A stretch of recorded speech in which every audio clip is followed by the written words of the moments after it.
Cornerstone presents Into the Deep. Today we'll be diving into the Exodus event and the Eucharist. Our question is, what does it mean to say that Jesus is a new Moses? The Passover is a meal of remembrance of when God delivered the ancient Hebrews from the Egyptians. The Jewish people celebrated this yearly feast in order to, first, look to the past and gratefully remember God's powerful deliverance from slavery, and by looking to the future. The coming of the Messiah was foretold to happen on the night of the Passover. Recall that Pharaoh, who knew nothing of Joseph, rose to power and enslaved the numerous Israelites who lived there. For years they suffered harsh slavery and even the killing of all newborn boys so they wouldn't grow up to overpower the Egyptians. The people prayed and prayed to God to be delivered, and God called a man named Moses to rise up and challenge Pharaoh by inflicting 10 increasingly worse plagues upon the Egyptians. They finally yielded after the death of the firstborn and were allowed to go free. In Exodus 12, we find what the Lord instructed Moses to have the people do for the first Passover.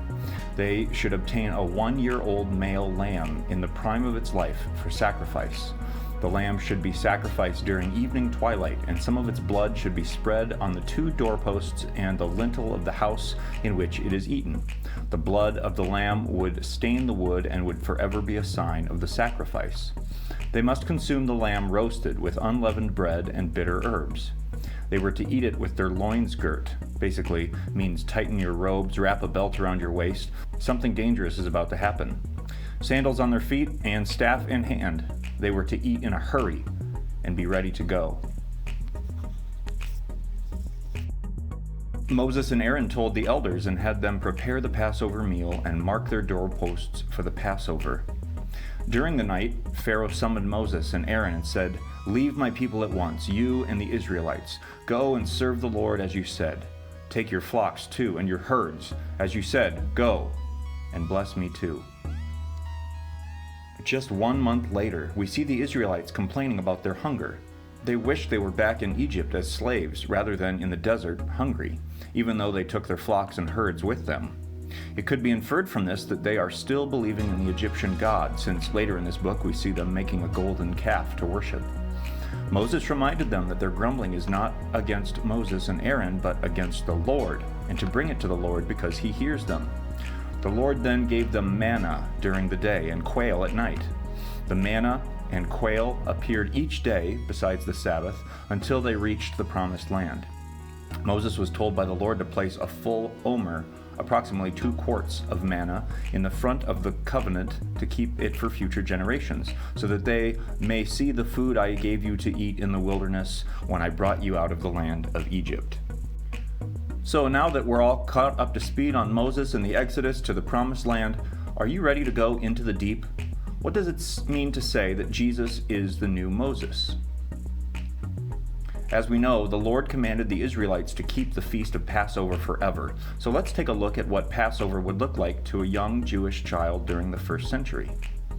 Since the infamous golden calf incident, the only people who were allowed to offer sacrifice were from the tribe of Levi. These are the Levitical priests. This was done in the temple in Jerusalem, where the Ark of the Covenant was kept, instead of individual homes. Jerusalem would be packed with people during this day. If you thought it's hard to wake up for Sunday Mass, imagine needing to travel to Rome, the equivalent of our Passover.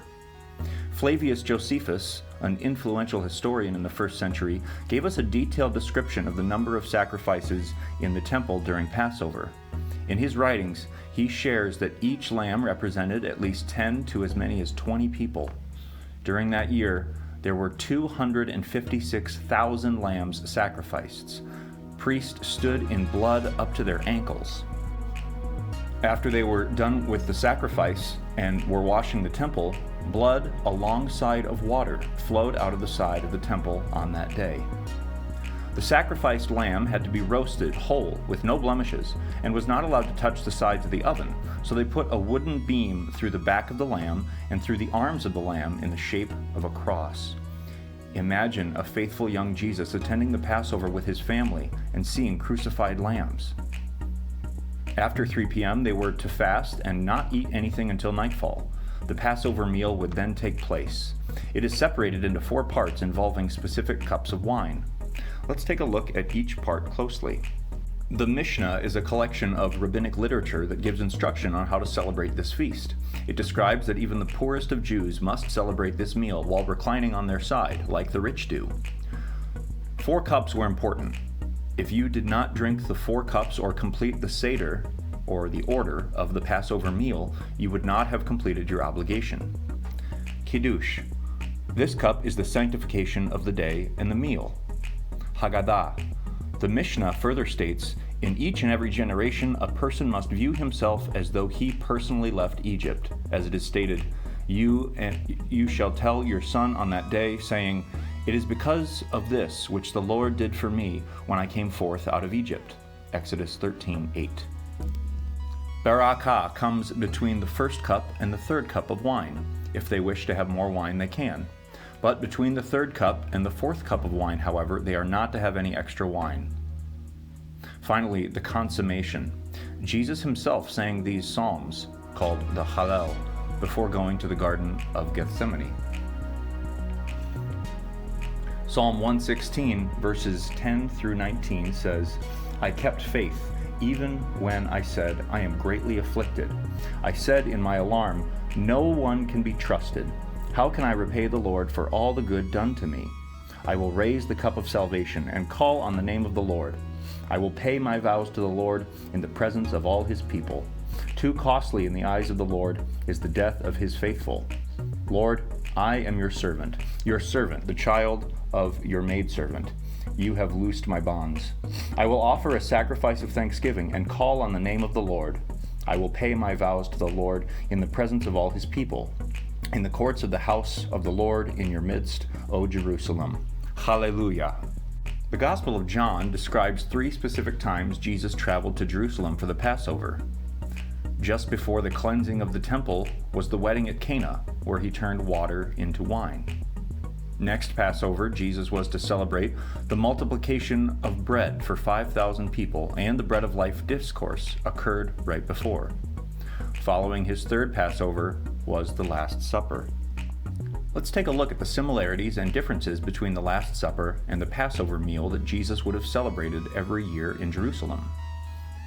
We know that Passover was celebrated within families, with the father of the family leading the meal and the son asking questions. At the Last Supper, we see Jesus with the 12 disciples, the new priests of the new covenant. Speaking of the new covenant, rather than speaking of the covenant with Abraham and Moses, we see Jesus speaking of the new covenant prophesied by Jeremiah to be fulfilled in the age of salvation. Finally, the entire liturgy usually focuses on the body and blood of the Lamb, but at the Last Supper, Jesus focused on his body and blood. Let's revisit this correlation for a moment to see if Jesus can really be called the new Moses and fulfill this ancient tradition. The Passover lamb had to be sacrificed and ate. If Jesus saw himself as the new lamb, then it makes sense that he would speak of his blood being poured out and commanded his disciples to eat his flesh. St. Paul and other early Christians saw the Eucharist as a real participation in both the Last Supper and the death of Jesus.